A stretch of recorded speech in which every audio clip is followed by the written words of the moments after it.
جب یہ آ جائیں گے تو پھر ہم کہیں گے سرکار علی چوتھے نمبر پہ ہے، پہلے 3 کے باپ کے ایمان ڈھونڈو۔ جھگڑا تو وراثت کا ہے ہی نہیں، وراثت پہ تو بات ہی نہیں، بات ہی ملکیت کی ہے۔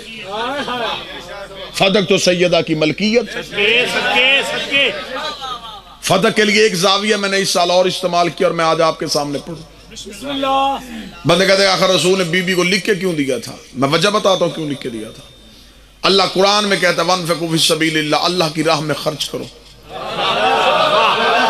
ایسا ہی ہے جی، میں دلیل دینے لگا ہوں قرآن سے کہ فتح کی دلیل کیا ہے۔ اللہ کی راہ میں خرچ کرو، کتنا؟ خدا نے کہا سارا نہیں، ایک حصہ، وہ بھی 5واں۔ صدقے اللہ نے مجھے 500 روپیہ اگر دیا، خدا کہہ رہا ہے کہ اس میں سے تو اللہ کی راہ میں خرچ کر۔ میرے مالک کتنا کروں؟ فرمایا 100۔ 400 فرمایا 13۔ یہ زاویہ فتح کے لیے اگر پہلی بار استعمال ہو تو آپ نے دعا ضرور کرنی۔ صدقے میرے مالک مجھے تجھ سے محبت ہے، میں 500 کا 500 ہی تیری راہ میں دینے لگا۔ خدا نے کہا میں نے تجھ سے 500 مانگا نہیں تھا، مانگا تجھ سے 100 تھا، تو نے دے دیا 400 اور۔ یہ 400 ہے تیرا مجھ پہ قرضہ۔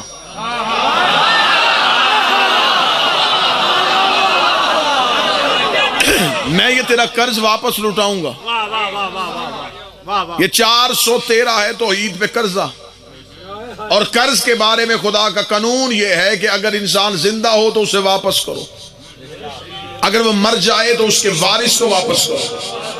قرض رکھا نہیں جاتا، قرض واپس لٹایا جاتا ہے۔ میں نے پہلے کہا تھا کہ ہاتھ مارنا میری عادت نہیں ہے، مجمع کو جھوڑنا زندگی میں نے سیکھا ہی نہیں ہے، مومنین کو مجلس میں بیٹھے ہوئے بد دعائیں دینا میری زندگی کا طریقہ ہی نہیں ہے۔ جو مجلس شبیر میں آیا ہے وہ میرے سر کا تاج ہے۔ میں اس بندے کے سامنے صرف علم کے ساتھ دلیل رکھنے لگا ہوں کہ یہ فتح سیدہ کی وراثت بنا کیسے تھا اور سیدہ کی ملکیت کیسے بنا تھا۔ میں نے آپ کے سامنے پورا قانون پڑھ دیا۔ خدا کہتا ہے کہ میری حصے میں ایک حصہ دو۔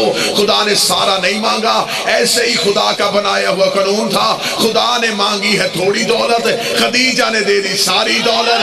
خدا نے مانگی تھی تھوڑی دولت، خدیجہ نے دے دی ساری دولت۔ خدا نے کہا خدیجہ تیرا ہو گیا ہے مجھ پہ قرضہ۔ خدیجہ دنیا سے چلی گئی، وارث بن گئی زہرا خدیجہ کی۔ ادھر خیبر میں اسلام امیر ہوا۔ خدا نے کہا محمد زہرا کو بلا، پہلے میرا قرضہ واپس کر۔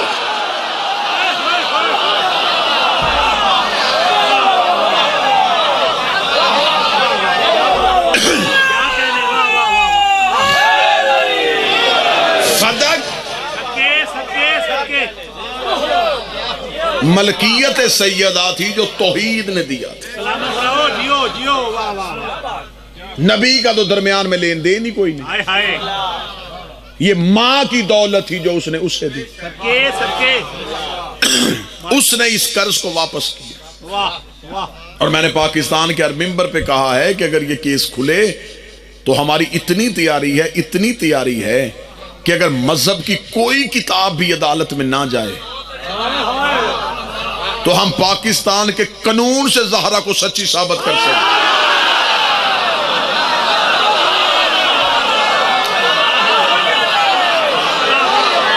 کوئی کتاب بھی نہ جائے، ایک بھی کتاب نہ جائے۔ کیونکہ پاکستان کی کوئی عدالت ایسی نہیں ہوتی جہاں میجر ایکٹ نہ پڑھا ہو، جہاں قانون پاکستان کا قانون نہ پڑھا ہو، جس پہ پاکستان کے قوانین لکھے ہیں، وہ آرٹیکل جس میں لکھے ہیں، وہ کتاب ہر عدالت میں پڑھی ہوتی۔ ماشاءاللہ۔ اور میرے بادشاہ حسین نے مجھ پہ یہ کرم علیحدہ کیا ہوا ہے کہ میں صرف مجلسوں میں نہیں جاتا، میں آپ کے عقائد کے تحفظ کے لیے عدالتوں میں بھی جاتا ہوں۔ 2 چیزیں جج کے سامنے احمد بھائی پڑھی ہوتی ہیں، ایک قرآن پڑھا ہوتا ہے، ایک پاکستان کے قانون کی کتاب پڑھی ہوتی ہے۔ ہمارے مولوی بھی تیاری کر رہے ہیں کتابوں سے۔ میں نے تو ان سے بھی کہا تھا کہ جج مذہبی بحثیں نہیں کرواتے، وہ کہتے جی قانون سے ثابت کریں۔ جب قانون سے ثابت کرنے کی بات آئے گی، کوئی کتاب بھی نہ ہوگی، ہم اس جج کے سامنے پڑھی ہوئی قانون کی کتاب سے سیدہ کو سچا ثابت کریں۔ اور یہ کوئی احسان نہیں ہے، یہ کوئی احسان نہیں ہے کہ میں کہوں کہ مذہب پہ احسان ہے یا جب میں نے اپنی ناموری کے لیے ایسا کیا. سیدہ نے جتنا کرم کر دیا ہے میری اوقات ہی نہیں, میری حیثیت ہی نہیں. یہ تو میں نے سیدہ کے رستے میں جتنی مشکلات آزمائشیں دیکھی تھی, بی بی نے وہ کرم کیا. میں نے جب یہ سارا معاملہ چل رہا تھا تو میں نے 3 دن اپنے آپ کو بند کیا, اور 3 دن اپنے آپ کو میں نے بند کر کے تیاری کر کے میں نے پاکستان کے قانون سے 114 ایسے نقطے نکالے ہیں جن سے ہم سب سیدہ کو سچا ثابت کریں. جھگڑا پہلی بات یہ ہے کہ بات ملکیت کی ہے, پاکستان کے قانون سے ہم ثابت کر دیں گے. ایک جگہ پہ میری ملکیت ہو, دوسرا بندہ آ کے اس جگہ پہ قبضہ کر لے, ہم دونوں عدالت میں چلے جاتے. پاکستان کا قانون کیا کہتا ہے؟ قانون یہ کہتا ہے کہ گواہ قابض دے گا, مالک نہیں دے گا. جس نے قبضہ کیا وہ گواہ لے کے آئے. فدق سیدہ کی ملکیت تھی, حاکم نے قبضہ کیا, گواہ حاکم نے دینا تھا, زہرا سے کیوں مانگا؟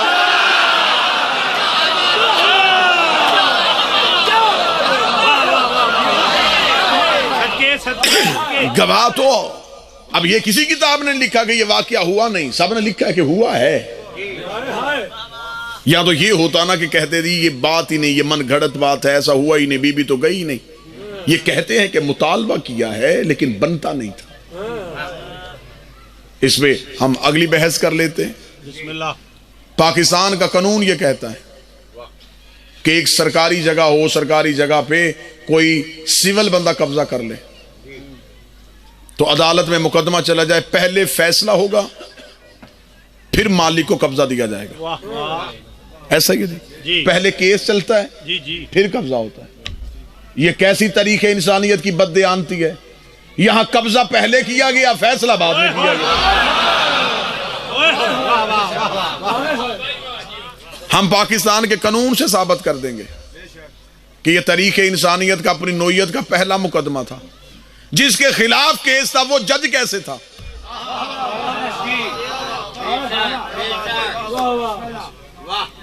بی بی کا مقدمہ جس کے خلاف تھا وہ جج کیسے بن گیا؟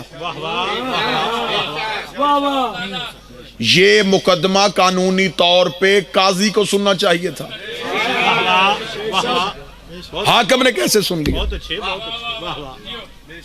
اور پہلی تاریخ میں فیصلہ کیسے ہو گیا؟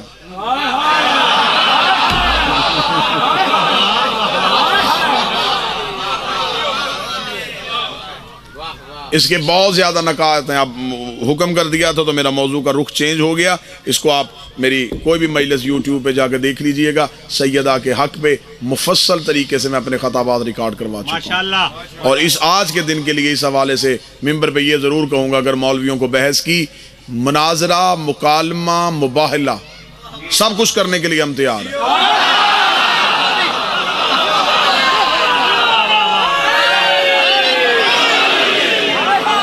وہ سیدہ کے حق کی بات ہو یا علی کے باپ کی عزت کی بات ہو,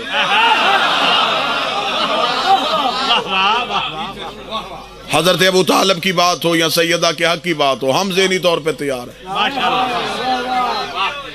ماشاءاللہ. تیاریاں وہ کرتے ہیں جنہیں خبر نہ ہو کہ جنگ ہونے والی ہے.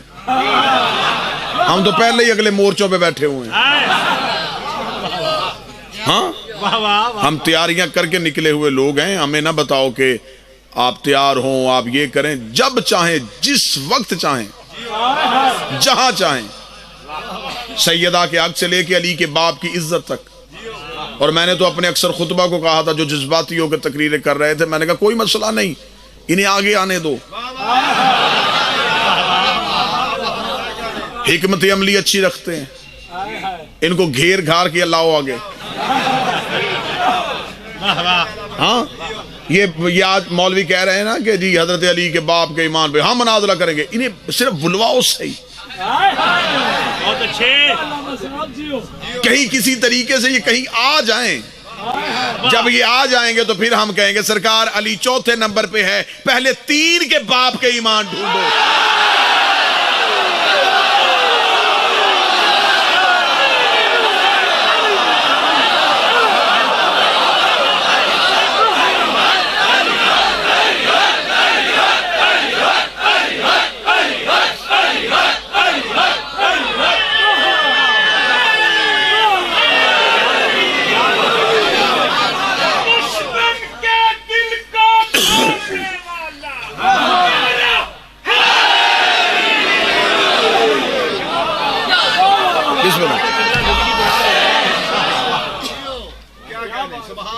تو پھر صرف علی کے باپ کے ایمان پہ بات تو نہیں ہوگی نا. تو پھر ہم تو انتظار کر رہے ہیں کہ یہ راز کھلے. اور یہ میرا ہاتھ ہے غازی سرکار کے ہاتھ پہ. اپنی قوم کے سامنے حلف دینے لگا ہوں بادشاہ حسین کی عزت کے قسم ایسا وقت آنے تو دیا جائے ہم اپنے بادشاہ علی کے باپ کا ایمان ثابت کر لیں گے, ان سے اپنے پیروں کا باپ بھی ثابت نہیں ہوگا.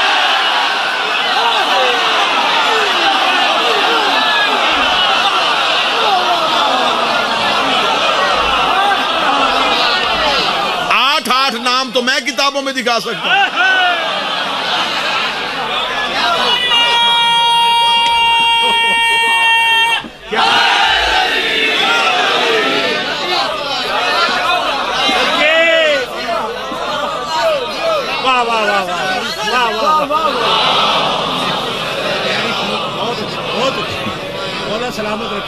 ہم ثابت کریں گے. ہم علی کے باپ کا ایمان بعد میں پوچھنا, پہلے ہم سے علی کے باپ کے احسان پوچھنا. اب میں بہت بڑی سطر کہنے لگا ہوں. اس سطر کو اگر چاہو گے جب چاہو گے ایک پوری مجلس مجھ سے اس سطر پہ سن لینا. مجھے یاد کروانا کہ آپ نے ڈھولیاں میں یہ دعویٰ کیا تھا, اس پہ ہمیں دلیل دے کے جا. تم ابو طالب کو مسلمانوں میں ڈھونڈ رہے ہو, حجتوں میں تلاش کر.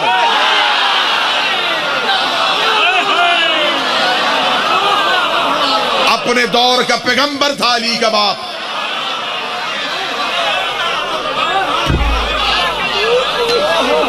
حضرت عیسیٰ سے لے کے خاتم النبیین تک یہ جو درمیان میں 550 سال کا عرصہ ہے.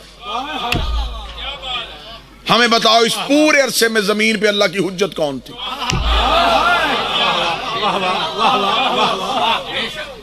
اگر تو کہے کوئی نہیں تھی, خدا کہتا تھا ایک لمحہ بھی بغیر حجت کے زمین قائم نہیں رہتی.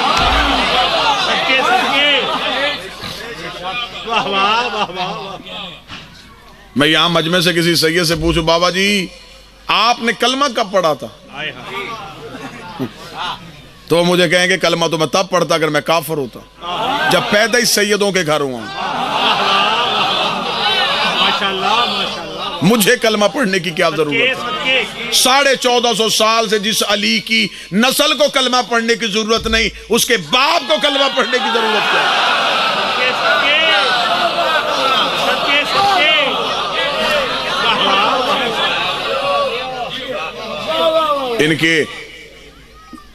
ان کی اولاد پہ بات ہو نا یا ان کے آباء و اجداد پہ بات ہو, ہم عزت آل رسول پہ حرف نہیں آنے دیں گے.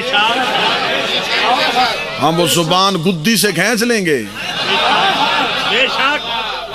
جو علی کے باپ کی عزت پہ بات کرے گا. رخ ہی تبدیل کر دیا. شہید فاضل الوی صاحب کہا کرتے تھے چینل ہی چینج کر دیا.